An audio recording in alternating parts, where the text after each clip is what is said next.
Hey Blades fans, welcome back to Hertz Arena and another Florida Everblades pregame show. I'm Hannah Jo Groves alongside Jake Maurice. Jake, it's been a little bit. You've been on the road with the team. How's it been? Yeah, I mean, picking up 3 wins in a 5-game road swing, pretty good. Clinching a playoff spot. Things feeling pretty good for the Everblades right now. We have a lot to talk about, Jake, so let's jump right in. Going back in time against the Atlanta Gladiators. 2-game series. We split the series with them, dropped the first one, and won the second one. How did the Blades flip the script for that second game? Yeah, that first one, school day game in a very rowdy environment. It's always tough. Atlanta did a great job of taking advantage of it and using the momentum that all those kids were giving them to grab the win. Florida did a great job adjusting their game plan. Scoring 28 seconds into the matchup certainly helps. In the battles between Florida and Atlanta this year, it really seems that scoring that first goal is honestly so important with how strong both teams are defensively. Getting the lead is almost a guaranteed win because both teams are so good at keeping a lead that if you just get up 1-0, you can kind of keep it, especially with Florida in that Thursday game, building a multi-goal advantage. They were able to let their defense take over and eventually ended up with a nice 5-1 win. Well, the next stop was Jacksonville. The Icemen, another 2-game series, also split but the opposite way. Took the first one and dropped the second one. Where did you feel like the Blades may have fallen short in that second game? Certainly looked like the Everblades were playing at what was the 4th game in 5 days for them, right? But you don't want to use that as an excuse. Just some puck movement, especially in their own zone, that wasn't as crisp as it was the night before. Some plays set up for Jacksonville by Florida, giving them opportunities, which you never want to do against a team like the Icemen that are hungry, that have a lot of young guys that are eager to prove themselves. Right. They want to jump on those kind of opportunities and take advantage. And then in both games, kind of an exact flipped script. You have on Saturday, Florida gets a late power play, they score, and they win. And then on Sunday, Jacksonville gets the late power play, and they score, and they win. So a little bit of a back and forth there. An Iceman team that has actually kind of improved themselves despite where they sit in the standings.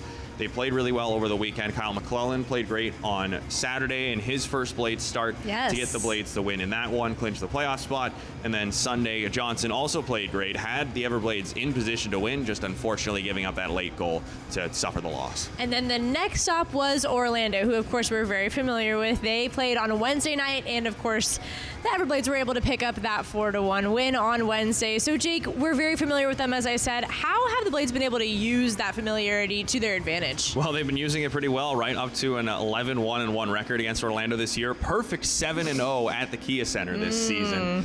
And Florida, in the same kind of way they were against Atlanta, once they get a lead, especially a multi-goal lead, they kind of just let their defense take hold. Yeah. Very quick response after Orlando opened the scoring with a nice move by the captain, Chow. Florida was opportunistic a number of times, setting up a good couple of plays. It wasn't Florida's greatest game, but good teams find ways to win when they're not playing their greatest hockey. And Florida, with probably like a B game, you might say, on Wednesday in Orlando, they managed to find a way to win, and that's, as I said, what good teams do. Even when you're not at your best, you have to dig in and find a way to get the victory.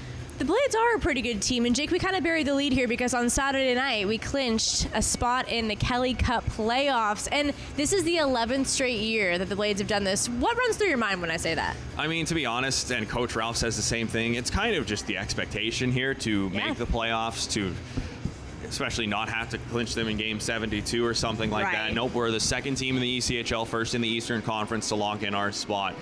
And it gives you a little bit more flexibility in how you run your lineup the rest of the season. Now Florida can afford to rest a couple guys down the stretch. If you need a guy to kind of deal with something that's tweaked up a little bit, if he's a little banged up, you don't need to play him to try and get into the playoffs. You can afford to rest him a game or two down the stretch run so that when it comes time for game 1, which we expect to be on home ice, the Everblades can have a fully healthy lineup and you're not rolling in with a bunch of guys one step away from the infirmary. Right. So speaking of guys that we have, I wanted to highlight a few of them. Sam Stang, back from a stint with the AHL. What did you like about how he's been fitting in these past few games? Yeah, joined the team in Atlanta and immediately contributed. He's just a very solid guy out there. Kind of an everyman kind of player. Reminds me a lot of Carson Gisevich in that he can score from anywhere on the ice. He's got a good shot, but he can also go back, crash and bang on the boards, win battles there. He can go net front and apply a screen using his good size to his advantage. He's reliable in his own zone. Just really an all-around great player for Florida. It certainly was great to see him come back down from the American Hockey League. Speaking of all-around great players, I got to mention once again, Jordan Sandbrook has just continued as a defenseman to contribute offensively. How has he been so consistent? What has he got figured out right now? I think it certainly helps him that the decor's getting healthier, and he's got some great partners that he's running with back there, some guys he's familiar with. He's also just so good at moving the puck up the ice and moving his feet, puts himself into good positions, and recently he's found a scoring touch, and when you get a little bit of confidence, you're just rolling. You just feel better every time you got the puck in the attacking zone. He picks up 3 goals over the road trip, including a big one on Wednesday to give the Everblades a multi-goal lead in Orlando. Just a guy who's really feeling good about himself right now, and when Sandbrook's feeling good, it makes a lot of other guys look good as well. Absolutely. He's a leader on this team for sure. So tonight, Jake, we are back up against those Orlando Solar Bears. Can you give us the Direct Effect Marketing 3 keys of the game? What is it going to take? Yeah, last game against the Solar Bears, you need to be always looking for opportunities. This is a Solar Bears team that is a little bit thinned out from some trades at the deadline, sent some guys out to other teams around the ECHL. Some younger defensemen, some college players in their forward ranks. There's mistakes that come with that, and you can take advantage of it to set yourself up for opportunities.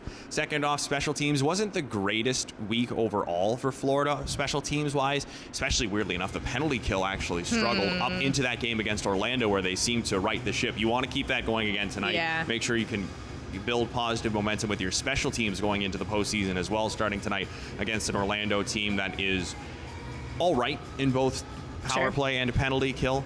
And then finally, you're back on home ice for the first time in 2 weeks.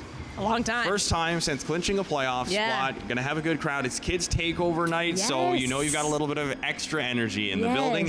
Use that to your advantage. We saw Atlanta do it at the very beginning of the road trip. Right. Do the same tonight to help you pick up one last win over Orlando this year. Jake, you're helping me transition perfectly. Tonight is kids' takeover night, and if you got one of these popcorn buckets on your way, and just know with this coupon, keep the popcorn coming because popcorn is $2.50 all night in one of these buckets. You're going to be so happy with how much popcorn you can eat, and maybe a little sad by the end of the night. All you can eat popcorn. Also, along with that, you're going to want to go on that Dash auction app because we have our backyard sports jerseys. The proceeds will benefit the Dave Thomas Foundation for Adoption. So it's a great cause and cool looking jerseys. They're game worn, game issued. Dash auction app. Make sure that you get yours in. The first 2 groups are done tonight. The last one is done on Sunday. So Jake, next up, warm-ups. And then it's the Florida Everblades versus the Orlando Solar Bears for kids takeover night. We'll see you there.